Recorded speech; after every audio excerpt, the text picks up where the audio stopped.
What is up? What is up?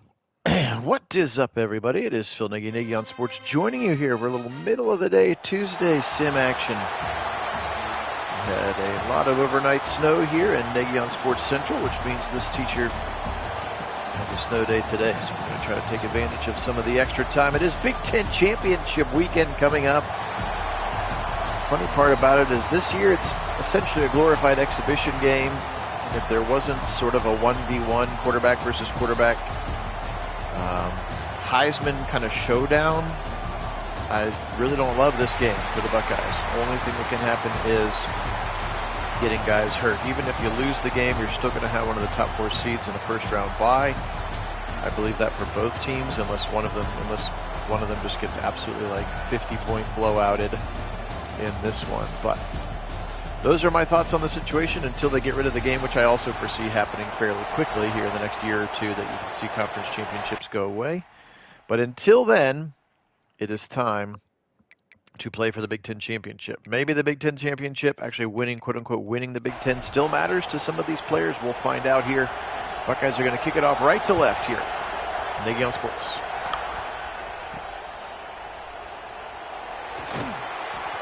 And like a tackle of that return man, Tyler Morris, transfer from Michigan. All these James Madison guys who came over with Cignetti, now seniors, and they are still the focal point of this team. It will be interesting to see how he is able to recruit once these guys all leave. And they got a lot of NFL talent on this team, but it's all these James Madison transfers that he brought over, and obviously his second year now of plug and playing a high-level quarterback. Up the middle to a former Maryland running back, that's Roman Henby, and he'll pick up 10 yards. They'll say like 9.5. Quarterback Fernando Mendoza, transferred from Cal, of course, 6'5", 225. From Miami, his younger brother Albert is on the team as well. Alberto, is a redshirt freshman and a backup quarterback as well, as we're going to get an offsides call on the defense, which we've seen a couple of those before. Igbinosin again, always the defensive backs lining up offside. That is a weird new college football glitch. Mendoza and Sand kind of 1 and 2, 1 and 3, depending on who you talk to. Across the middle, there's one of his talented receivers, and that's going to be not Omar Cooper, that's Jonathan Brady out of the slot, senior from Bishop Gorman. We know Bishop Gorman, he's also a transfer from Cal, so he came over with Mendoza for this one, another first down for the Hoosiers here, coached by Curt Cignetti, of course, who came over from James Madison, now in year number 2 or 3. You can see Mendoza there. Mendoza probably going to be the first quarterback taken in the draft. I suppose there's a chance that he could fall to the Browns if the Browns want to go that route. I have been on record of saying I would not go that route, but that's just me. So we'll see what happens here. Now Mendoza in a shotgun with a new set of downs. His tight end, Holden Stays, goes across the formation. They'll fake it to Henby. Pressure up the middle, and Devin Sanchez gets home on a sack. The freshman coming on a nickel blitz, and Devin Sanchez shows up into the backfield in a big play there. First impact play from this defense. And Sanchez gets right in there. Styles has also looked like Houston came in late as well. You may have to share that. 2nd and 15. Coming up here. Appreciate everybody being on. Again, my name is Phil Nagy. The channel is Nagy on Sports. Here's Mendoza now. Pressure again, and he'll be sacked. Edric Houston gets home. That one's clean, and it's 3rd and long now. Hoosiers have a pretty good offensive line, paced by that left tackle. You saw him just there a moment ago, Carter Smith, who will be a draft pick this year if he wants. It's actually from Olentangy Liberty High School, just up the road here in Columbus. 6'5", 313. He is their best offensive lineman. Not that he's the guilty party there, but since he happened to be standing there, I thought I would mention him. And I always think it's interesting when Columbus kids go be successful elsewhere. 3rd and 21. Back to pass now.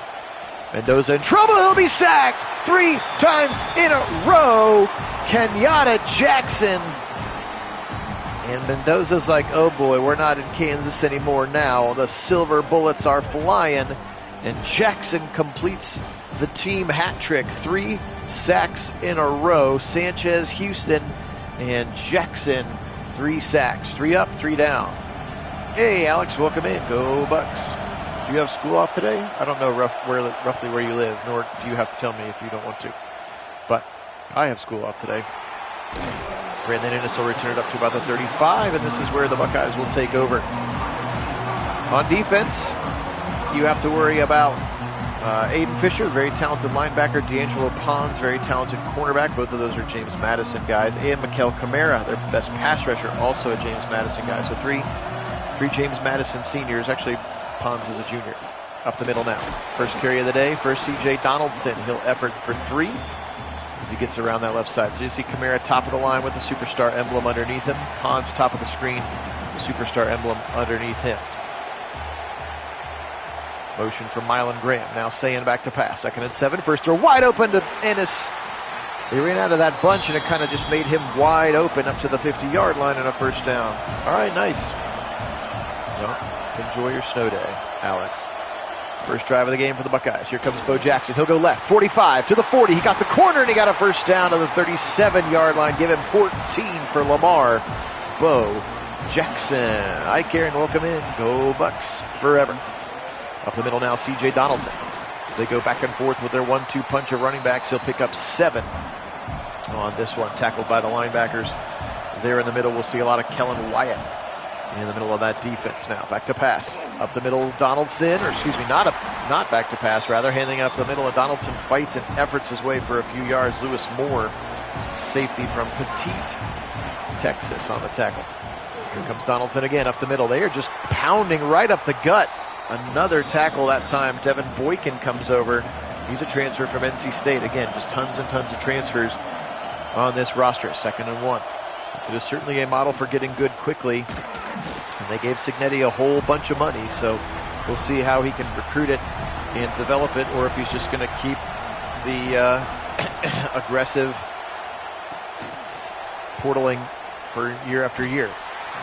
Don't love that call on 4th and 1. In fact, I want them to go for it, and they will. I don't even have to make them do it now. Big 4th and 2 here.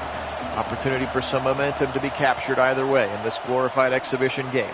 Over the middle, first down. Ennis inside the 10 to the 7, and a first down. Buckeyes goal-to-go situation. Maybe the one place they actually struggle in real life just a little bit is here in the red zone. In real life, especially the real close red zone. Of course, 5 plays from inside the 2 or whatever against Michigan, and maybe Donaldson scored, and then they said Sayin scored, but he didn't, and we're going to go backwards once again. 3rd and goal, back to the 6.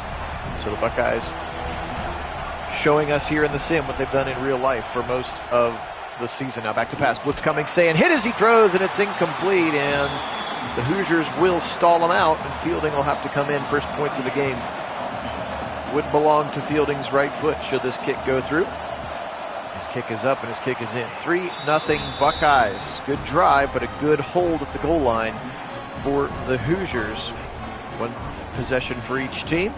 3-0 Buckeyes here. Again in the Big Ten Championship, which if you missed my introduction is essentially a glorified exhibition, because I still believe that either team with a loss will still be in the top 4, will still get that playoff bye. And in fact, depending on how the rest of the bracket goes, if you're the 2nd, 3rd, or 4th seed, you may actually have a better draw than the 1 seed does. Just ask Oregon how that went for them last year when they were the 1 seed and then got boat raced by the red-hot 8 seed Buckeyes. Left side throw, immediately tackled to the ground. Devin Sanchez having a very nice start to the game. Big-time tackle there. Henby on the right hip of Fernando Mendoza. Anyway, it is what it is. They'll still give a Big Ten trophy out after this, whether that matters or not. I don't know if it still does or not. And again, this year obviously a little extra spice, because by all accounts it's Mendoza versus Sayin. Winner, better game, gets the Heisman potentially, which kind of also adds an interesting layer, which normally wouldn't be there. Now Mendoza running for his life. He can move a little bit. He'll be tackled right there. And will they call it a sack or just a tackle for law? I don't know. Either way, Caden Curry's there, and the Hoosiers are going to have to punt from their own. Interesting.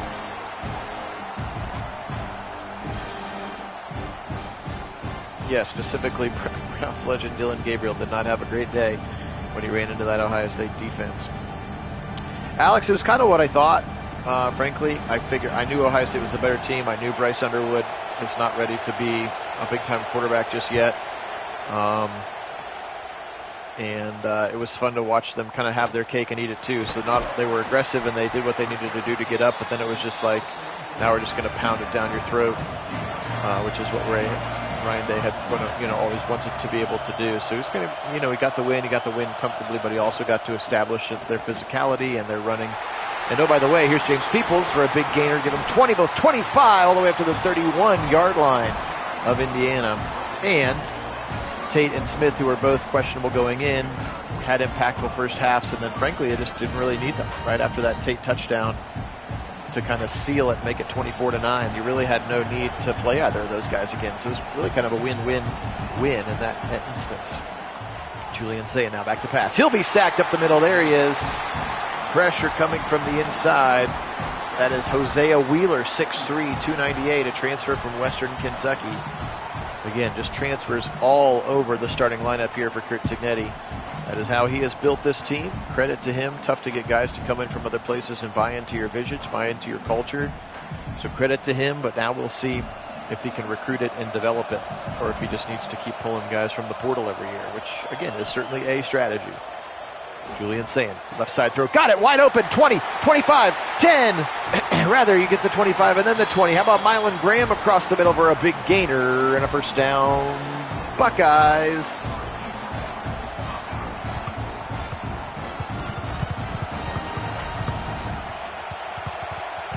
To go back and look. I'm not seeing a lot of Jeremiah Smith and Carnell Tate in this game. They might still be out of the depth chart. No offense to Bryson Rogers, who just caught that pass, but let me just triple check here that, again, in my zeal for reality, I actually pulled Smith and Tate out, depending on which version of this sim. Ha ha ha! Look, they're both out. That's wild. Sorry about that, everybody. I get to see the behind the scenes here of what I do. Jeremiah Smith should definitely be in the game. Carnell Tate should definitely be in the game. Then Ennis, then Graham, then Porter, then Adolph. Or Bryson Rogers in this case. That was fun. Then Ennis is still in the slot. Okay. Sorry about that. Now back to your regularly scheduled simmed performance. I was like, where in the world are Tate and Smith? And now I know. Now they're back in, top of the screen. That was weird. Double tight ends to the left side. Bo Jackson alone in the backfield. Turn around, give it to Bo. Left side, he'll try to go, but nobody able to kind of block on the outside. Good tackle coming up from the defensive back, Jamari Sharp. Not a transfer, Jamari Sharp. Back to pass. Sayin, got a drag route, throws it to Ennis. He catches it at the 2, and now it's a 4th and goal, and the Buckeyes are going to take the points. Interesting. Don't know if I love this call here. That's right, Lamar Bo Jackson. What a name for a football player. And obviously he's old enough that, like, his parents didn't name him Lamar after Lamar Jackson, but the Bo part, the nickname came honestly, according to his father. 1:39 on the first quarter clock. Again, my name is Phil Nagy. Nagy on Sports is the channel only place you're going to find these simulated sporting events with live original commentary, primarily football. We've been going through our Ohio State sim season, also our Cleveland Browns sim season. Those two things have looked very different. But I appreciate you joining me. Thanks so much to all of my subscribers. We're getting perilously close to 1,200, which is just wild. Thank you very much. If you haven't had a chance to subscribe, please do. Hit the thumbs up button, all those things, which helps continue to grow our Nagy on Sports community here. 2nd and 4. Fernando Mendoza back to pass out of a shotgun. They're setting up screen left side. He's got it to Hemby. He's got a lot of room. 30, 35, and then Jalen McClain comes to shut the door at the 35-yard line. But a first down on that screen pass to the 6', 210-pound senior. And again, the transfer from Maryland, Roman Hemby, who's been a very nice piece for Indiana this season to be running back number 1 for them. RB1. We don't have a transfer from James Madison that came with Cignetti. That's Kalen Black. We'll see him as well. And end of the first quarter, 6-0 Buckeyes. Battle of red teams there. Scarlet and whatever Indiana calls their shade of red. I'm sure they have something fancier than red and white, as they might do. But 6-0, still a one-score game. OHIO sporting the tank tops here inside the beautiful Lucas Oil Stadium. I can see a day where the Big Ten Championship would get moved to the new Browns Dome. That would be fun. Mendoza, and he's picked off. What an athletic play! Sonny Styles jumps in front of Brady, and your senior linebacker makes an incredibly athletic play. Wow, show this one again. Mendoza just never saw him, but Sonny jumped it, and he jumped it really, really well. Again, this kid is an athlete. Just Oof, jumps right in front of it, makes a nice play, doesn't take the hit on the way to the ground. And Sonny Styles gives the Buckeyes a new set of downs. Now Sayin under center. Carson Innsman, turn around, give it to C.J. Donaldson. He'll try to get to the left, and he won't be able to.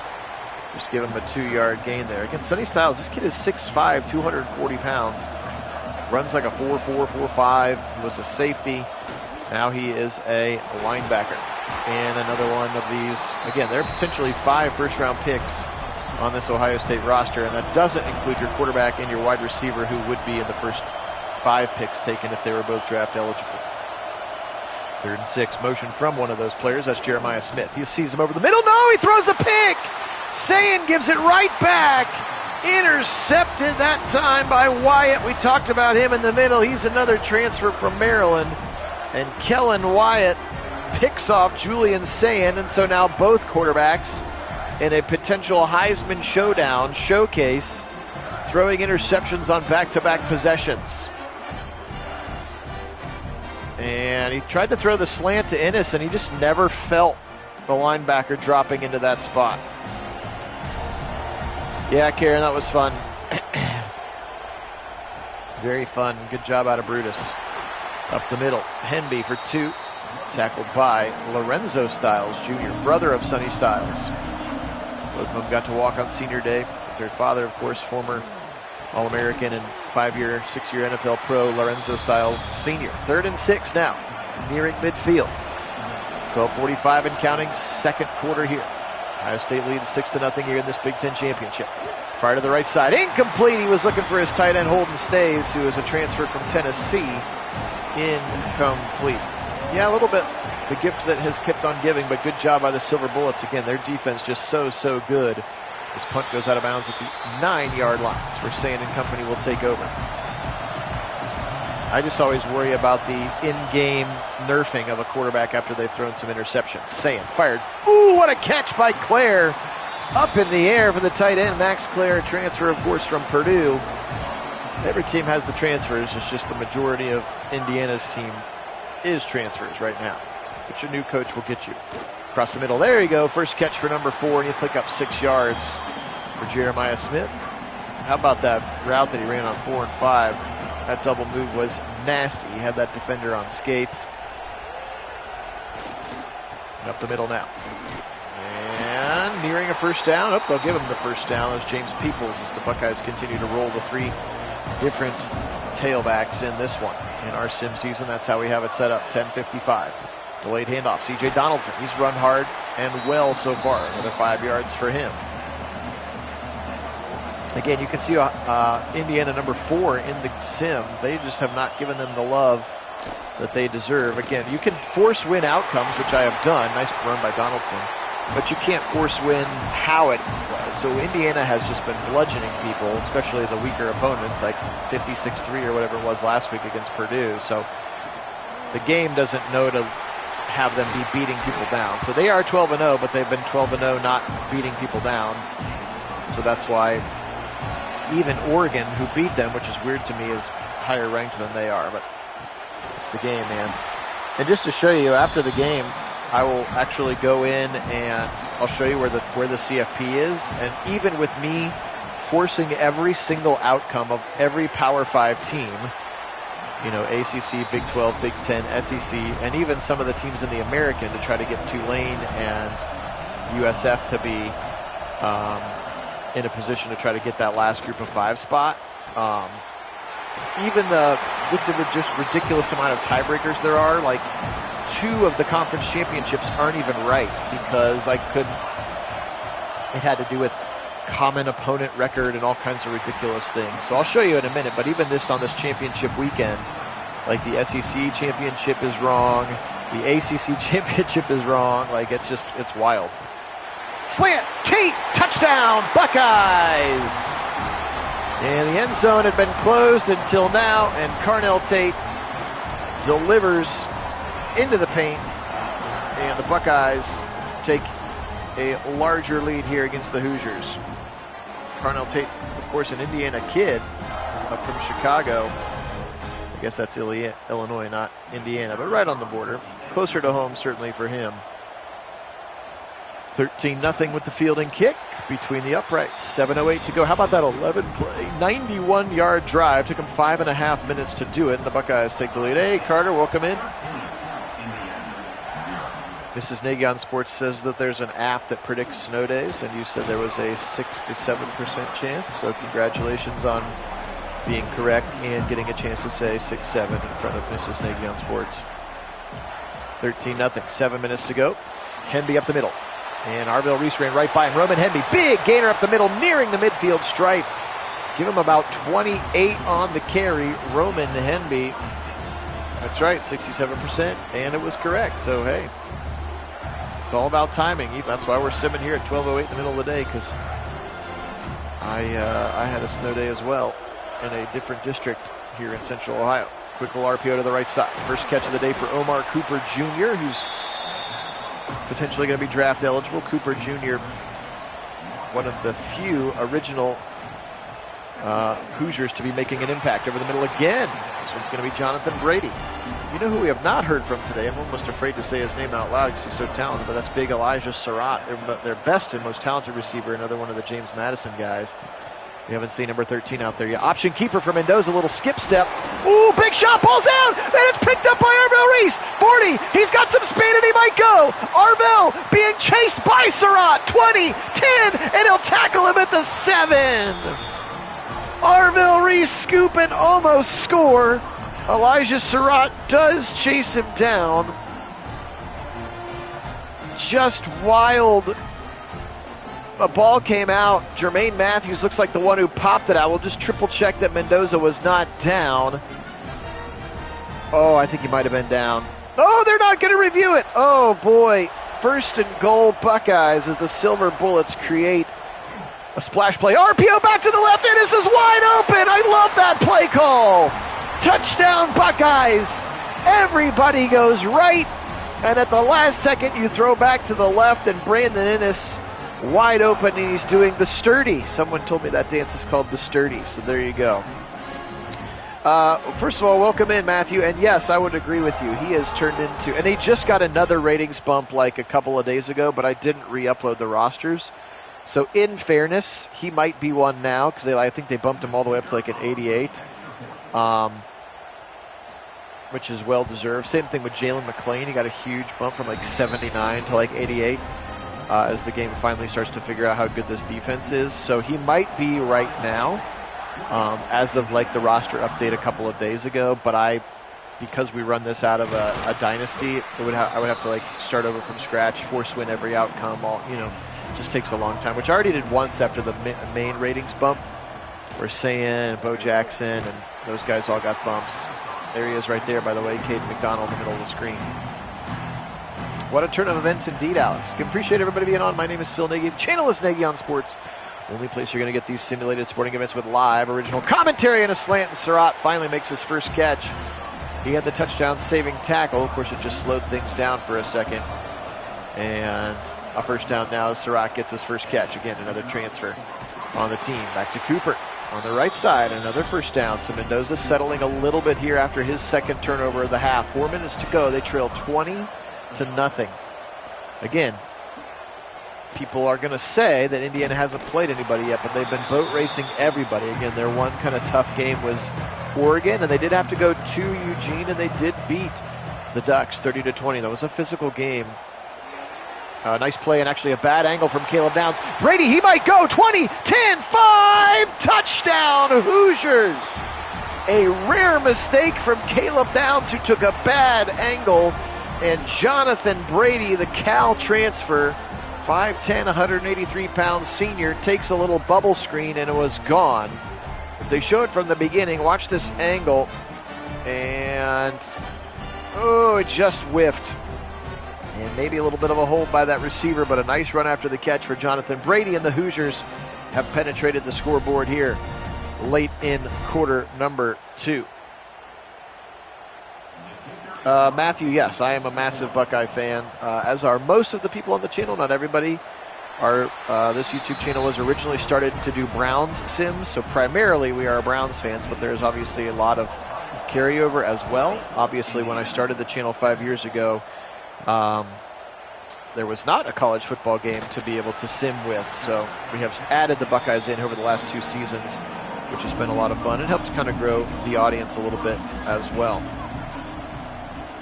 Oh yeah, Carter. Well, save your money and your frequent flyer miles, because there should be some playoff games that you could go to instead. No offense to the trip to Indy for the glorified exhibition game. But yeah, appreciate you joining us, Matthew. This is what we do. We sim a season, and I do live play-by-play commentary with it. And yeah, that's pretty much the whole channel. You can go back. We got playlists and playlists of old seasons and different things. Then after the season's over, I'll do like a virtual off season. I've been doing all the recruiting and everything, and we'll move on into the future. Well, the pop pass across the middle. Ennis, 30, 35, 40. Got the corner, 45, 50. Brandon Ennis, and a nice play.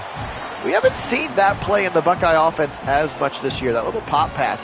That play alone is the reason that J.T. Barrett is the leading passer in Buckeye history, because he threw that thing, KJ Hill all the time. Like, they ran that pop pass a bunch during Urban's time, and it's just not something we've seen a lot here in the current regime, but it works that time for a big, big gainer.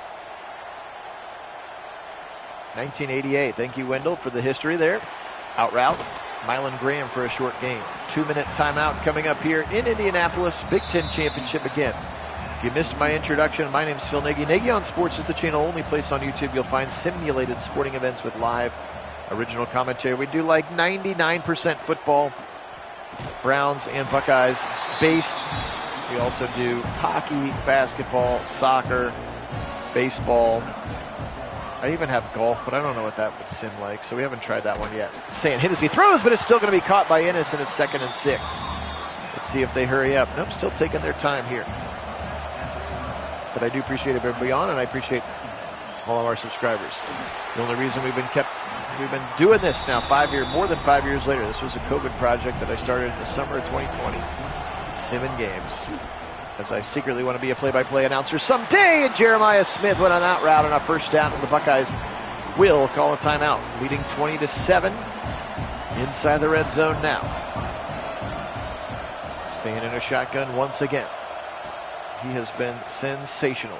Right side throw, it's a dart, and it's caught by Tate at the 4. He took a shot from the safety, and the Buckeyes will call timeout number 2. Man, he took a rip from the strong safety there, but holds on to the football. 1st and goal at the 4-yard line. Sand points out defenders. Now back to pass.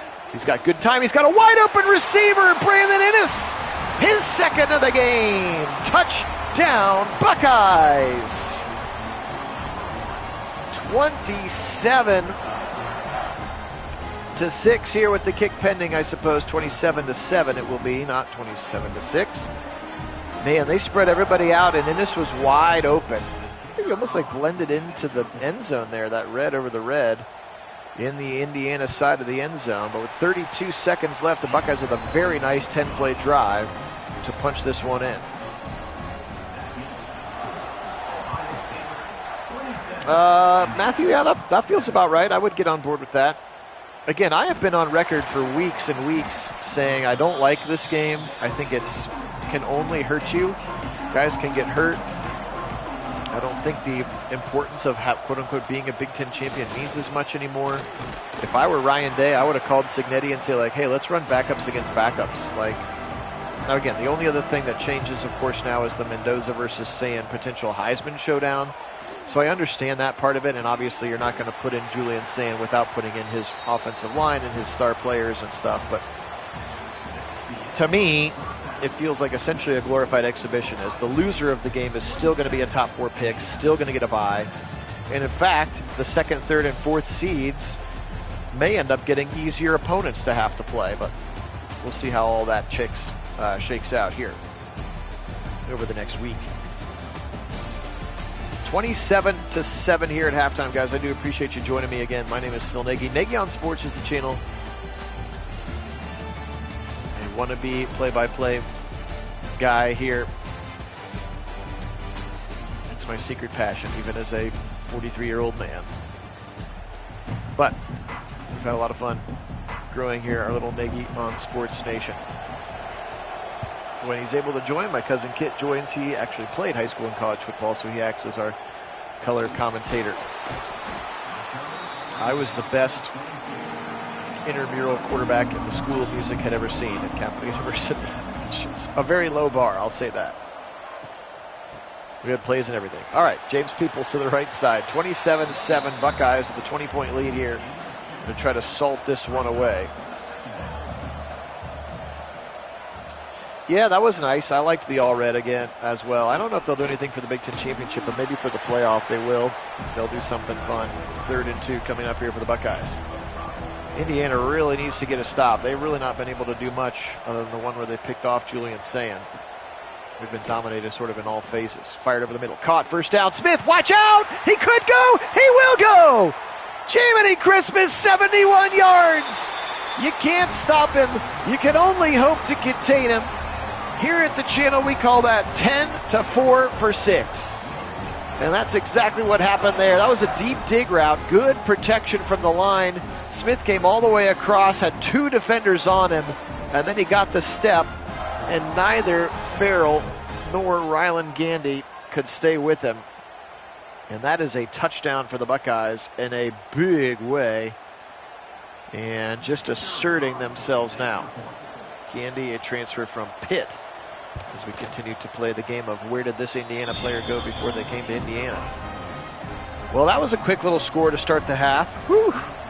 That's right, Matthew. Now it's time for the 20-play, 12-minute drive. 34-7. We're entering a position here. Usually when we get up significantly, I actually auto-sub and put all the backups in.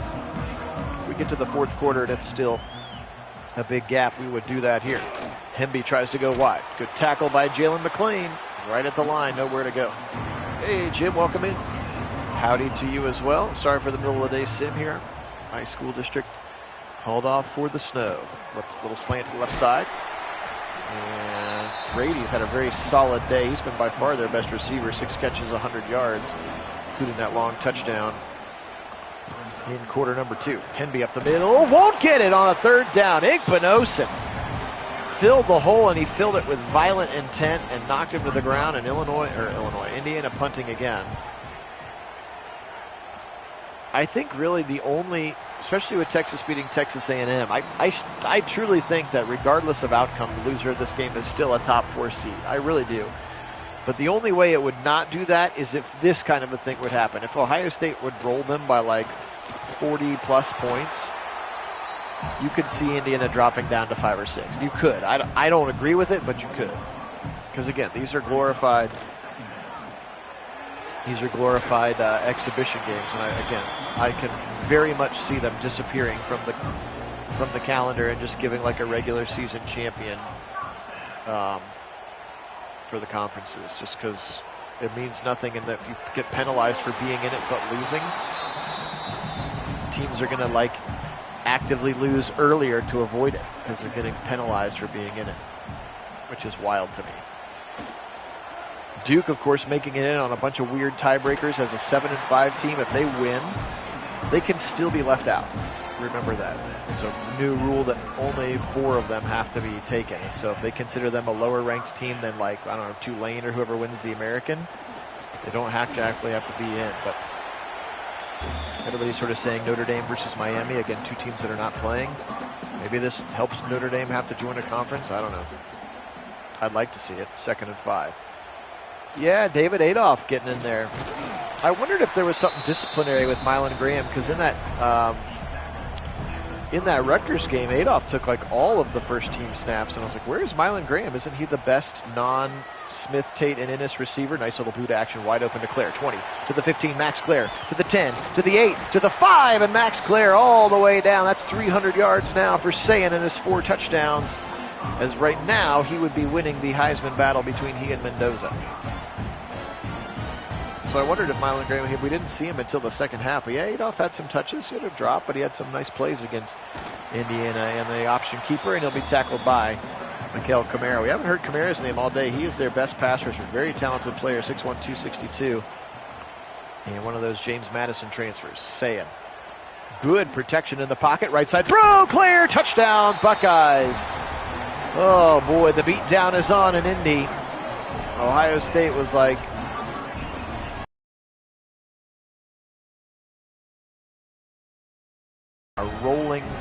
like that in real life, aren't they? Claire just able to get that ball over the end zone, and a touchdown, Buckeyes.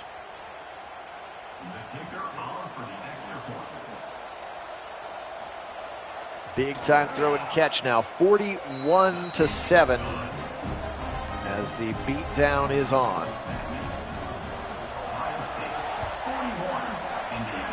41-7. 7:36 to go, third quarter. Again, at this rate, we will see the backups by the fourth quarter for Ohio State. I will make it so. No need to get anybody hurt, even though I have injuries turned off so that we can match reality. Back to pass. Big blitz coming. Mendoza's in trouble, and he'll go down again. K-Mac was there. Jackson was there. Taiwan Malone was there. Everybody was there. That was a silver bullet team sack as well. Brutus loves it. They're going to say Kenyatta Jackson's the one that's going to get primary credit, but they're going to yet show a video of Caden McDonald wrecking a dude in the middle.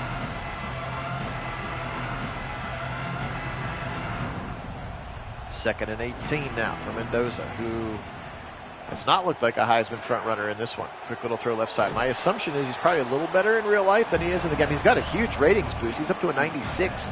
Sand, meanwhile, is only a 91, but right now it is just not going well for him with how good this defense is. And again, the Matt Patricia defense is the great equalizer. I think if the Buckeye offense can muster 20 points against anybody, they're going to win a game just because of how good this defense is. And 41-7, they're punting again. Signetti is clearly hoping for we're going to be a top 4 seed anyway, because we lost the exhibition game to the Buckeyes.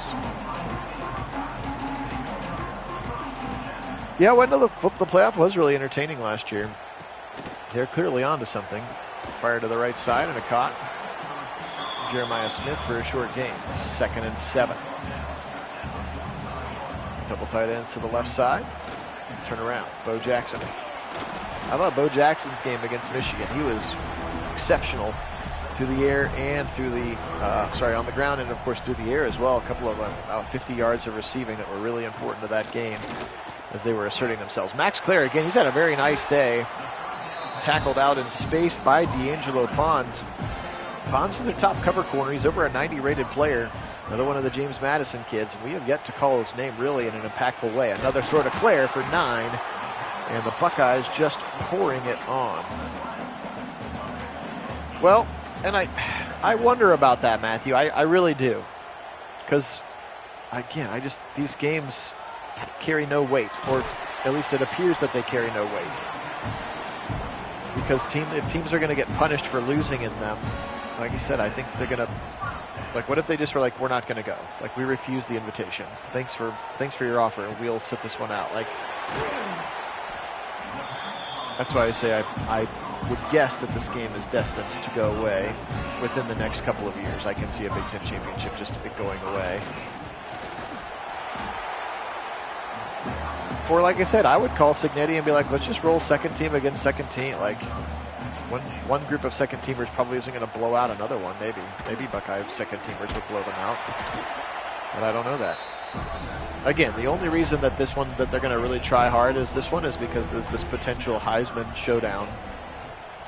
So I think both teams will try. I don't necessarily think they should or agree that it should be important. Jeremiah Smith touchdown.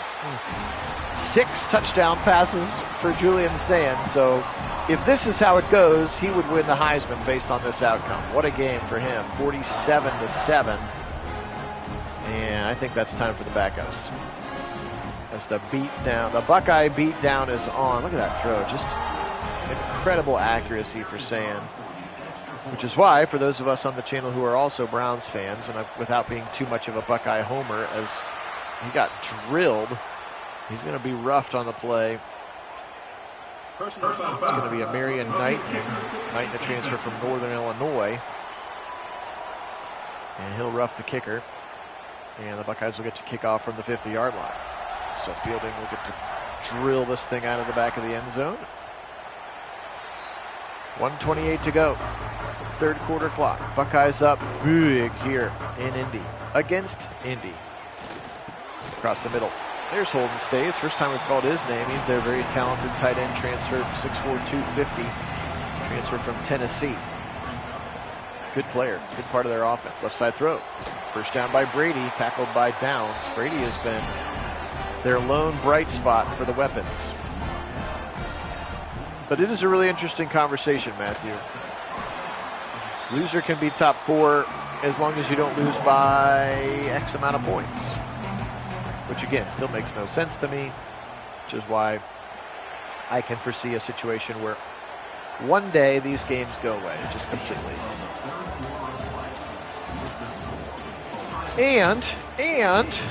And much like we saw last year with Oregon and Ohio State, there's a very good chance that Ohio State and Indiana would have to play again in a playoff situation. And so, do you want to show all your wrinkles in this game? Do you want to, you know what I mean? Like, I was totally okay with them beating Oregon or losing to Oregon in the regular season because I knew fundamentally it didn't matter, because if they played again in the playoffs, it would matter much more, and Ohio State smacked them in that game.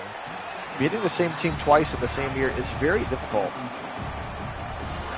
especially for college kids where so much of it is still mental and momentum is so important, and you know, kids can still effort more than others. They're not being paid to do it. They're not all the best of the best. Picked off by Igbinosun. Oh boy! On a 3rd and long, and he picks it off, and Igbinosun's up to the 35-yard line, and that's going to do it. Capping off a beautiful 3 quarters of play from the starters. Just wild on that play. Igbinosun picks it off.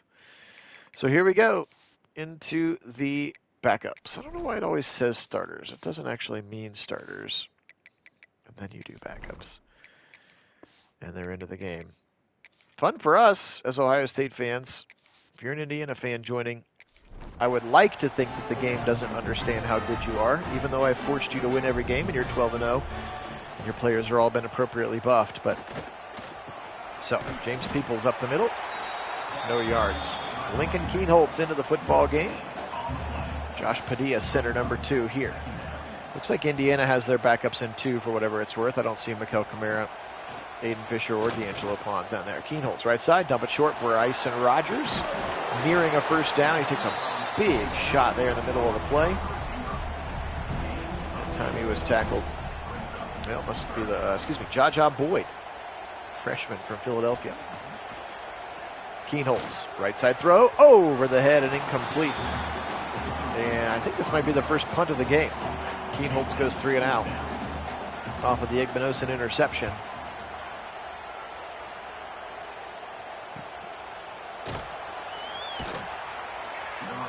Yeah, we might. If we might see them again. That's very true. That's why, like I said, that's why I'm just so, I don't know, I'm so leery about this. I don't feel very good about it. Again, I think about Ohio State will win, but at what cost? You know what I mean? Somebody gets hurt, or you had to show your hand, show your game plan for them, and then all of a sudden things are changed when you see them again. Like, it just, I don't know, like I said, to me it's just weird is all. We've got Grant Wilson in there at quarterback right now, transfer from Old Dominion. That does not look like the younger brother of Mendoza to me. First down catch, nice slant to the right side. Didn't get a number on that one. Could have been Grady again, actually. Jonathan Brady, who technically is a 3rd string receiver in real life, but the slot receiver now up the middle. First time we've heard from Beebe today. Backup running back Lee Beebe Jr., transfer from UAB, 5'10", 218-pound redshirt junior, originally from Montgomery, Alabama. Wilson, throw it right side, caught it on the sideline. Really nice catch. Tight end on that play, James Bamba. Bamba, transfer from Miami, Ohio. Go Red Hawks.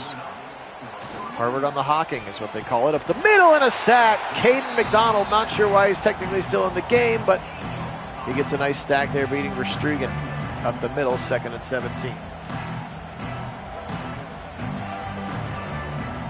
How about Caden McDonald showing up in first-round mock drafts now, even as high as like pick number 15. He's turning into maybe the most dominant defensive tackle in the league. Now Beebe, a big gainer, right side on a 2nd and 17. Watch out, he might go. Delane chasing. Styles from all the way on the other side of the field will make a tackle at the 4-yard line. A big gain from Lee Beebe Jr., their backup running back, and he got out there again, the UAB transfer, and he went on a ride. Look at Fahim Delane trying to chase Lorenzo Stiles Jr. from all the way on the other side of the field is the one who makes the tackle inside the 5, and it's a 1st and goal for the Indiana Hoosiers here. On paper, a score would be important. Again, if you're trying to stay relevant in the top 4. Again, to me, I think they can still lose and be top 4, but I think you're right, Matthew, that if it's a beatdown, they might fall out to 5 or 6. Remember, the automatic buys do not go to the conference championships anymore. Mercifully, last year, some teams that were not necessarily deserving got buys. Boo, says the fans as they try an option keeper with Wilson. Grant Wilson, pressure coming, he'll be sacked by Bo Atkinson. Grant Wilson, again, the transfer from Old Dominion, 6'3", 220. In his COVID 6th year, Arlington, Virginia kid, Bo Atkinson.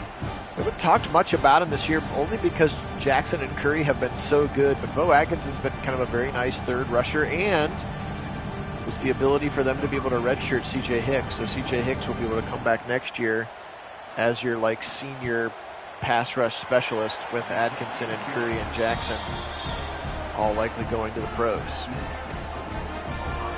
think Atkinson's a senior. Yeah, he is a senior. 6'6", 258.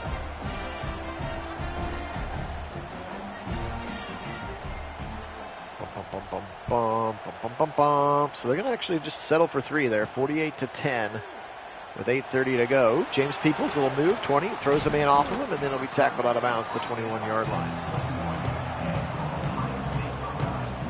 I think what will happen in the sim will be certainly different than what would happen in real life. And again, I'll show you the conference championship matchups, even with me simming the correct winner of every Power 5 game. Power 4, I guess. Power 4 conference game. Two of the conference championships aren't even correct. Like Alabama is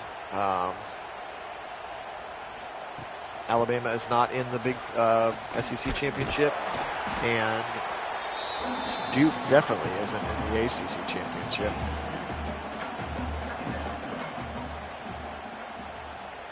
In chew clock mode, which we appreciate. James Peoples up the middle, 40. Oop, nice juke move, 45, 50, breaking tackles, 45, and he'll be pushed out of bounds. By the tackle there, Ryland Gandy. James Peoples running hard, and the Buckeyes just been dominating Indiana in all phases. Hasn't really been much special teams to dominate in. They've made their kicks, and they've had to punt 1 time. So I suppose you could call it dominating in that sense. Keenholt snapping it with 4 seconds, gives it up the middle again. Peoples will be tackled for a loss this time. TFL as William DePape got in there, freshman from Moline, Illinois. Keenholtz, and he'll be sacked up the middle. Just the 2nd sack of the day, and that's Dominic Radcliffe, transfer from Texas State. Another 6th-year COVID senior, Dominic Radcliffe.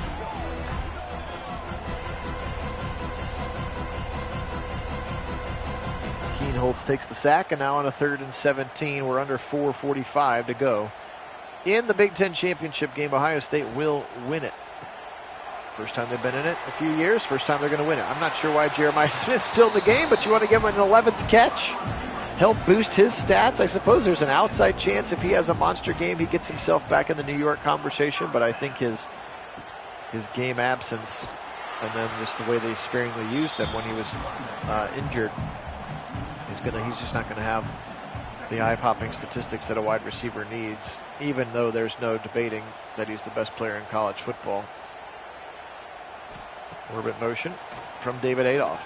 Keenholtz back across the middle, incomplete. Again, I'm not sure why Carnell Tate's in the game, but still in the game for reasons unknown to me. Back to pass. Keenholtz.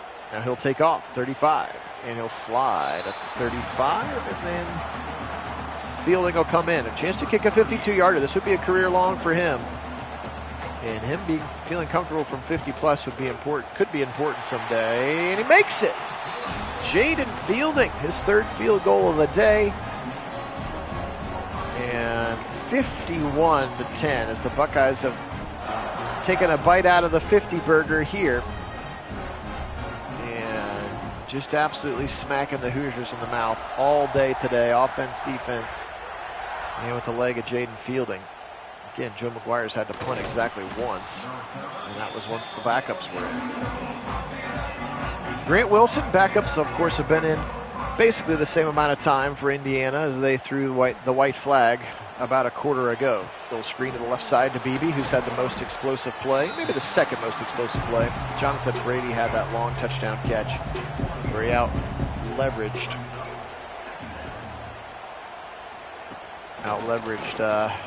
Caleb Downs to the right side. Caught, tackled out of bounds by Fahim Delane. That's E.J. Williams. First time we've called his name. He's a transfer from Clemson. E.J. Williams, wide receiver, back to pass. Wilson, incomplete. 4th and 3 now coming up, 2:11. They will punt. Win another natty.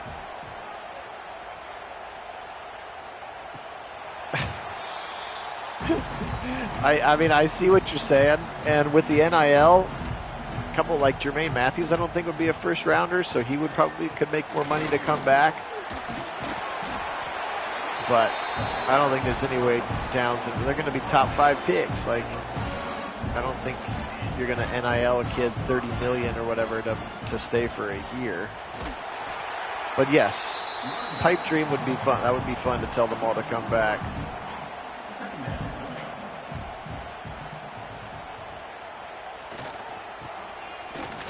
No, for sure. I think even if those guys leave, I mean, I think the dynasty is in place because you're going to have, I mean, there's just another fleet of playmakers waiting in the wings, the way that they continue to recruit, and then not just recruit, but develop, man.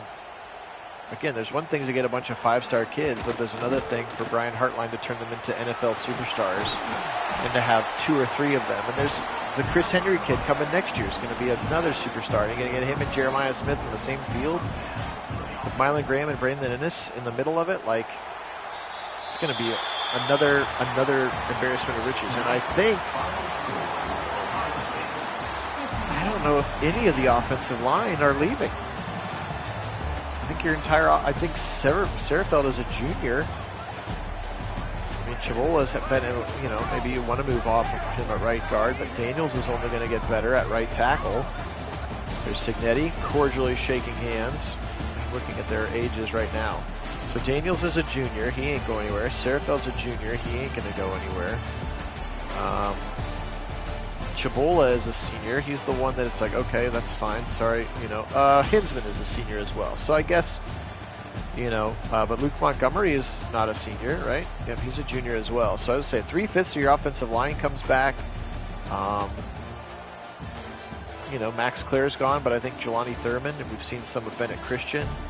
Kaz Merrick will be gone, but all your best running backs are coming back. Peoples may hit the portal, I suppose, but they've kind of found a role for him. So yeah, I definitely think the dynasty is in full effect. And look at what they did this season. They ran the least plays of anybody on offense. Like they are training and coaching it in a playoff model, which I don't think other teams have figured that part out yet. It's like, we could beat you 70-0, but we'd rather pull our starters when we're up 40-0 so that we keep guys healthy. And we're going to rotate guys through, and we're going to have lots of different reps for different people. So anyway, let's look at some statistics here. In the potential Heisman battle, Mendoza 16-21 for 181, a touchdown and interception. Ain't going to get it done. Grant Wilson 5 for 9 for 34 and an interception for himself. Hemby was 8 for 52. Actually, they played pretty well, but they were just behind that they couldn't turn around and hand the football off here today. Mendoza, those are mostly sacks. 3 for 56 for Beebe. Again, he had the one big running play. Brady, 7 for 116, including the 51-yard touchdown. Stays 3 catches. Hemby 2. E.J. Williams 2. But here's Cooper, 2 catches and a drop. Bamba, but here's Elijah Surratt, 1 catch for 13 yards. Look at that, 92 overall rating, 88 overall rating for Cooper. Like, those are talented guys. And the Buckeyes just had them wrapped up here today. Lots of tackles because Ohio State ran a bunch of plays. There's Pons, 14. We talked about him looking 93 overall rated for their top corner. Boykin with 13, 12 for Farrell, 11 for Lewis Moore, 10 for Jamari Sharp in this one. Sacks today by Hosea Wheeler and Dominic Radcliffe in mop-up duty. The pick was by Kellen Wyatt, as we talked about as well.